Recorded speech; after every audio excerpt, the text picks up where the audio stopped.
ቭላድሚር ፑቲን እንደ አይን ብሌን ይሳሱለታል።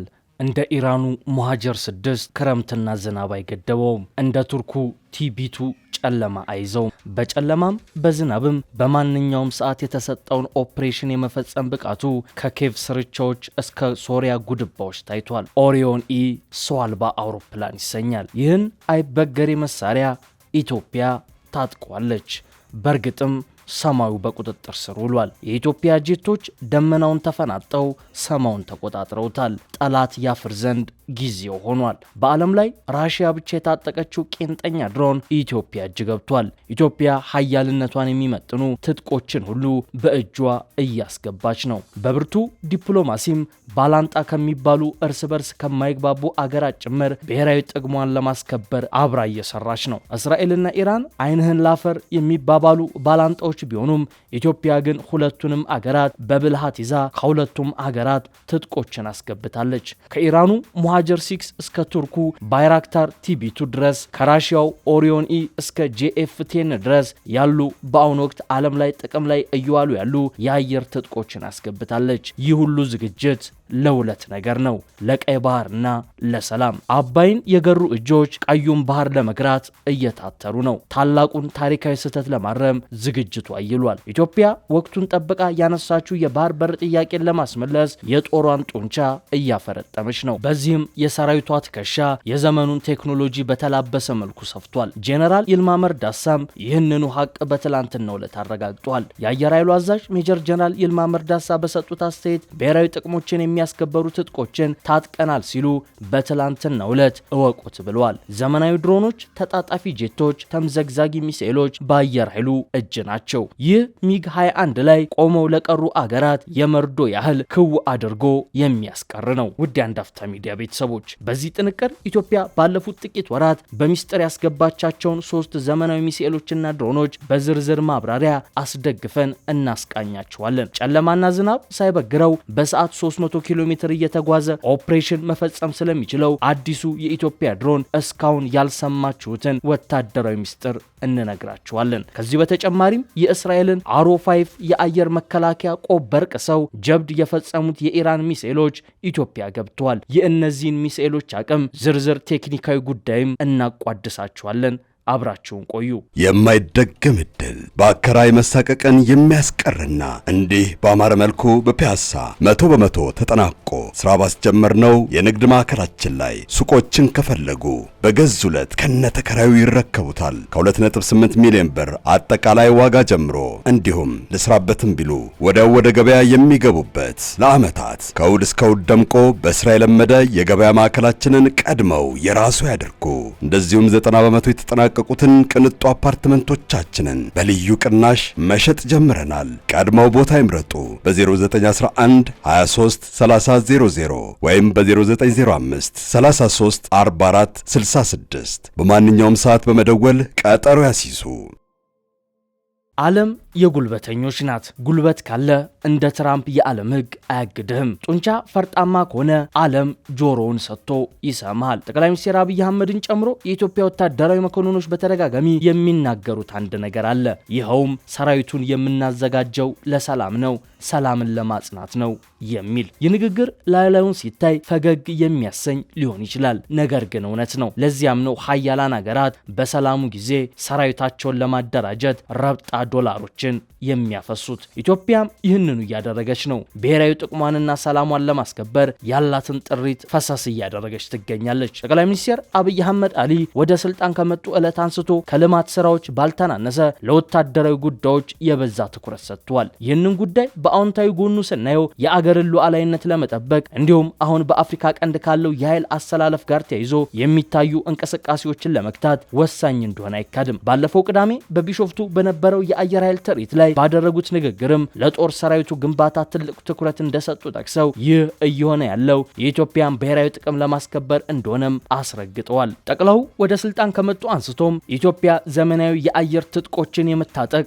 ወጉ ደርሷታል። በተለይም በቅርቡ ከፓኪስታን ከሩሲያ፣ ከቱርክ፣ ከኢራን፣ ከተባበሩት አረብ ኤምሬቶችና እስራኤል ዘመናዊ የአየር ትጥቆችን በእጇ አስገብታለች። ጥቂቶቹን በዝርዝር እንቃኛቸው። በመጀመሪያ የምናገኘው የኢራኑን ሙሃጀር 6 ድሮን ነው። ይህ ድሮን ከ9 ወር በፊት የእስራኤልን አሮ 6 የአየር መከላከያ ቆብ ሲያንገላታ ዓለም ጉድ ብሎለታል። ጋይድድ ሚሳኤሎችን የሚታጠቀው ሙሃጀር 6 በሰከንዶች ውስጥ ኢላማዎችን ማውደም ይችላል። ይህ የውጊያ ድሮን ለመጀመሪያ ጊዜ ይፋ የተደረገው በፈረንጆቹ 2016 ሲሆን በ2018 ደግሞ በስፋት ተመርቷል። ኢትዮጵያ በእጇ ያስገባችው የሰሜኑ ጦርነት በተቀሰቀሰበት ወቅት እንደሆነ ወታደራዊ ምንጮች ይናገራሉ። እነዚህ ድሮኖች በትግራዩ ጦርነት ወቅት የጦር ሜዳውን ውጤት በመለወጥ ረገድ ትልቅ ሚናን ተጫውተዋል። ክንፉ 10 ሜትር የሚረዝመው ይህ ድሮን ቁመቱ ከ5 ሜትር በላይ ነው። ሙሃጀር 6 ድሮን የቅኝትና የውጊያ ተልእኮችን የማከናወን አቅም አለው። በሰዓት 200 ኪሎ ሜትር የሚከንፈው ድሮኑ በተከታታይ 12 ሰዓታትን በተልእኮ ውስጥ የመቆየት አስደናቂ ብቃት አለው። ከመሬት እስከ 15000 ጫማ ከፍታ ላይ የመብረር አቅም ያለው ሲሆን አንድ ጊዜ በሞላው ነዳጅ ከ900 ኪሎ ሜትር በላይ የመብረር አቅም እንዳለውም ተነግሯል።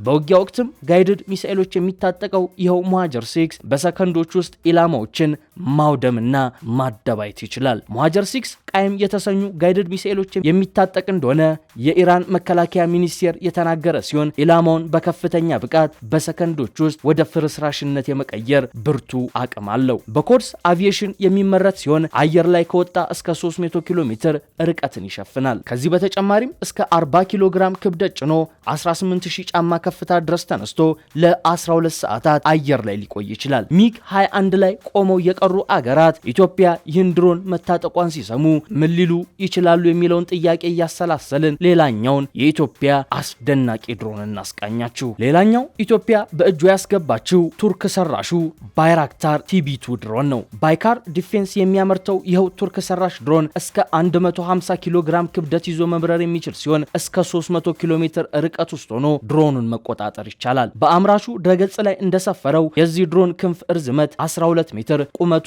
2.2 ሜትር፣ እርዝመቱ 6.5 ሜትር ሲሆን 300 ሊትር ነዳጅ የመያዝ አቅም አለው። ይህ ድሮን የሰው ቁጥጥር ሳይደረግበት በራሱ ስርዓት መነሳትና ማረፍ የሚችልም ሲሆን ከ18000 እስከ 27000 ጫማ ከፍታ ላይ ተልእኮውን ይወጣል። የባይራክታር ቲቢ2 ድሮን አምራች ድርጅት መሪዎች ወንድማማቾቹ ሃሉክ ባይራክታር እና ሴሉክ ባይራክታር ናቸው። ሴሉክ ዋና የቴክኖሎጂ ኃላፊ ሲሆን ያገባውም የቱርኩን ፕሬዝዳንት የኤርዶዋን ልጅ ሱሚየን ነው። ኢትዮጵያ እነዚህን ሁለት ዘመናዊና ቄንጠኛ ድሮኖችን ብቻ አይደለም የታጠቀችው፣ የቻይናው ዊንግሎንግ ድሮንንም በእጇ አስገብታለች። ቻይና ዊንግሎንግ ሰርድ የተሰኘውና ለውጭ ገበያ በማሰብ ያመረተችው ድሮን በመካከለኛ ከፍታ ላይ ረጅም ጊዜ መቆየት ከሚችሉት ምድብ ውስጥ የሚካተት ሰው አልባ አውሮፕላን ነው። እንደ ሳይንስ ዳይሬክት ከሆነ ይህ ድሮን በአማካይ ከ10000 እስከ 30000 ጫማ ከፍታ መካከል ለተከታታይ ከ24 እስከ 48 ሰዓት የሚበር ሰው አልባ አውሮፕላን ነው። በቻይናው ኤሽን ኢንዱስትሪ ኮርፖሬሽን የሚመረተው ዊንግሎንግ 3 ድሮን ቦምቦችን፣ ሮኬቶችን እና ከአየር ወደ ምድር የሚወነጨፉ ሚሳኤሎችን በሆድ ዕቃው የመታጠቅ አቅም አለው። 2 ሜትር እርዝመትና 4.1 ሜትር ቁመት ያለው ይህ ድሮን ክንፎቹ 20.5 ሜትር ስፋት አላቸው። በሰዓት 370 ኪሎ ሜትር በሆነ ፍጥነት ለተከታታይ 20 ሰዓታት አየር ላይ የመቆየት ብርቱ ክህሎት ተገጥሞለታል። የሳተላይት ግንኙነት የተገጠመለት ይህ ድሮን በ1500 ኪሎ ሜትር ራዲየስ ውስጥ ቁጥጥር ሊደረግበት ይችላል። ለስለላ ወይም የጥቃት ተልእኮችን እንዲወጣ የተፈበረከው ዊንግሎንግ 3 እስከ 480 ኪሎ ሜትር ክብደት ያላቸውን 12 ቦምቦችን ወይም ሚሳኤሎችን በሆድ ዕቃው መሸከምና መታጠቅ ይችላል። ሌላው እዚህ ጋር የሚጠቀሰው ራሽያ ሰራሹ ኦሪዮን ኢ ዘመናዊ ድሮን ነው። እንደ ቻይናው ዊንግሎንግና እንደ ቱርኩ ባይራክታር ጨለማ የሚያገደው አይደለም። በአሁኑ ወቅት የድሮን ቴክኖሎጂ እጅጉን ተራቋል። በተለይም በስለላና በጦርነት ድሮኖች እጅግ ወሳኝ ጨዋታ ቀያሪ ሆኗል። ከነዚህም መካከል የራሽያው ኦሪዮን ኢ የስለላና የጥቃት ድሮን በአብነት ይጠቀሳል። እስካሁን ድረስ ሩሲያ ቴክኖሎጂው በሌሎች እንዳይሰረቅ እንደ አይኗ ብሌን የምትጠብቀውና ለራሷ ብቻ የምትጠቀመው ነበር። አሁን ግን ሩሲያ ድሮኑን ለመጀመሪያ ጊዜ ለኢትዮጵያ እንደሸጠች ባለፈው ቅዳሜ የወጡ ወታደራዊ መረጃዎች አረጋግጠዋል። የመጀመሪያ ሽያጭ መሆኑም በዓለም አቀፍ የመከላከያ ትጥቅ ግዢ ከፍተኛ ትኩረትን የሳበ ክስተት ሆኗል። በሩሲያው ክሮስታት ግሩፕ የተሰራው ኦሪዮን ኢ ለስለላና ለውጊያ ለውጊያ አገልግሎት የሚውል እጅግ ዘመናዊ ድሮን ነው። መካከለኛ ከፍታ ላይ ለረጅም ጊዜ መብረር የሚችልም እንደሆነ ይነገርለታል። ይህ ድሮን በሩሲያ ጦር ውስጥ የሚሰጡትን ቁልፍ የስለላና የጥቃት ተልእኮችን በብቃት በመወጣት አድናቆት የተዥጎደጎደለትም ነው። እስከ 250 ኪሎ ግራም የሚመዝን መሳሪያ ወይም ካሜራ የመሸከም አቅም አለው። እስከ 7500 ሜትር ማለትም 25000 ጫማ ከፍታ ላይ ለ24 ሰዓታት ያለማቋረጥ በአየር ላይ መቆየት ይችላል። በፍጥነቱ ረገድም በሰዓት 200 ኪሎ ሜትር ይከንፋል። በቀንና በሌሊት የሚያዩ ከፍተኛ ጥራት ያላቸው ካሜራዎች፣ የሌዘር ኢላማ መቺዎች እና የራዳር ሲስተሞችም ተገጥመውለታል። ትናንሽ ኢላማ መቺ ሚሳኤሎችና ቦምቦችን በወድቀው ይይዛል። በተለይም የሚታጠቃቸው ኤክስ-50 የተባሉ ኢላማ መቺ ቦምቦች የተመረጠ ጥቃት በመፈጸም አስተማማኝነታቸው የተረጋገጠ ነው። በዚህ ረገድ በጠላት ላይ ድንገተኛ ጥቃት ለመፈጸምና የተወሰኑ ተሽከርካሪዎች ወይም ካምፖች የመሳሰሉ ኢላማዎችን ለመምታት እጅጉን ተመራጭ ነው። ሰፊ የድንበር አካባቢዎችን በመጠበቅ የጠላት እንቅስቃሴን በመሰለልና ካርታዎችን በማንሳት የሚሰጠው አገልግሎትም አስተማማኝ ነው። ከመሬት ላይ ሆኖ በሳተላይት ወይም በቀጥታ የሬዲዮ ሞገድ እስከ 250 ኪሎ ሜትር ርቀት መቆጣጠርም ያስችላል። ግዢውን የዘገቡት ዲፌንስ ብሎግና ዩናይትድ 24 ሚዲያ ሲሆኑ በኢትዮጵያም ሆነ በራሺያ በኩል በይፋ ማረጋገጫ አልተሰጠበትም። ኢትዮጵያ ግዢውን ፈጽማ ከሆነ ግን ከዚህ ቀደም ከቱርክ ባይራክታር ቲቢ2 ከኢራን ሙሃጀር 6 እና ከቻይና ዊንግሎንግ ከገዛቻቸው ድሮኖች ጋር ተዳምዶ የአየር ኃይሉን ብቃትና ዘመናዊነት እንደሚያጠናክረው እምነትን ተጥሎበታል።